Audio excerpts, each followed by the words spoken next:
করে খরাবেলা মুয়ে ওড়না আর চোখে কালা চশমা দিয়া বাইকে করে এই পথ যদি না শেষ হয় করতে করতে চলে এলি উড়িষ্যার বিখ্যাত পক্ষল থালি টেস্ট করতে।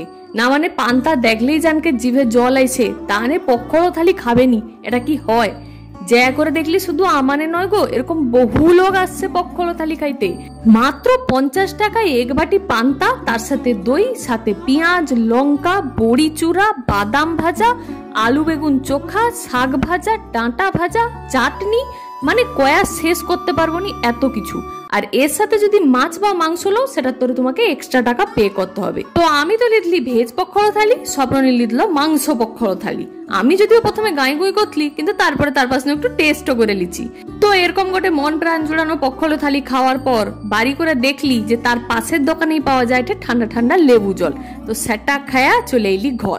এই থাইলো আমার পক্ষল থালি খাবার ব্লগ। দেখা হইতে পরের ব্লগে।